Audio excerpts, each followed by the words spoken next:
Two structures, both made of exposed concrete, a guest house and the main house, are part of the showcase in this video.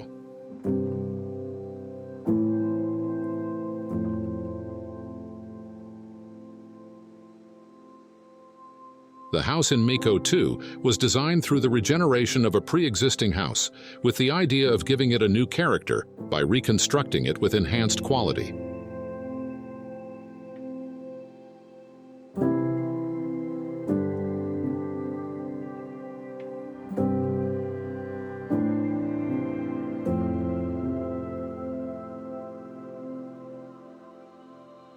The plot, practically flat, is adjacent to a pine forest.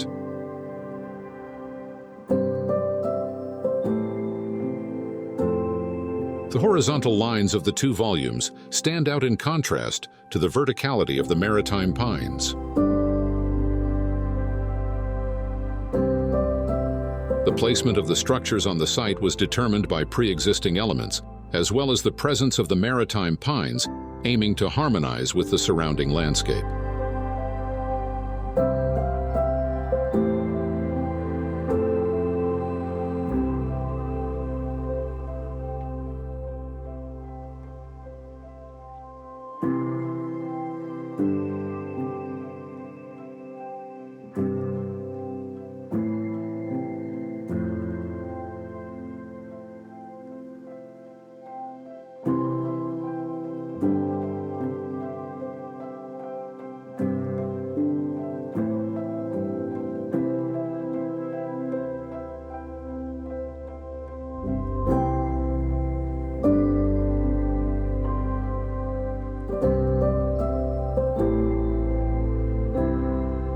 The connection between the house and the land was prioritized, ensuring that every part of the house provides access to the outdoors.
The main feature of the house is its relationship with the outdoors, as it was rebuilt as a single-story structure with a transparent facade offering a panoramic view of the pine forest to the southwest through a large glass wall.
Both the materiality and the simplicity and formal robustness of the house in Meco II aim to emphasize the relationship between the property and the pine forest.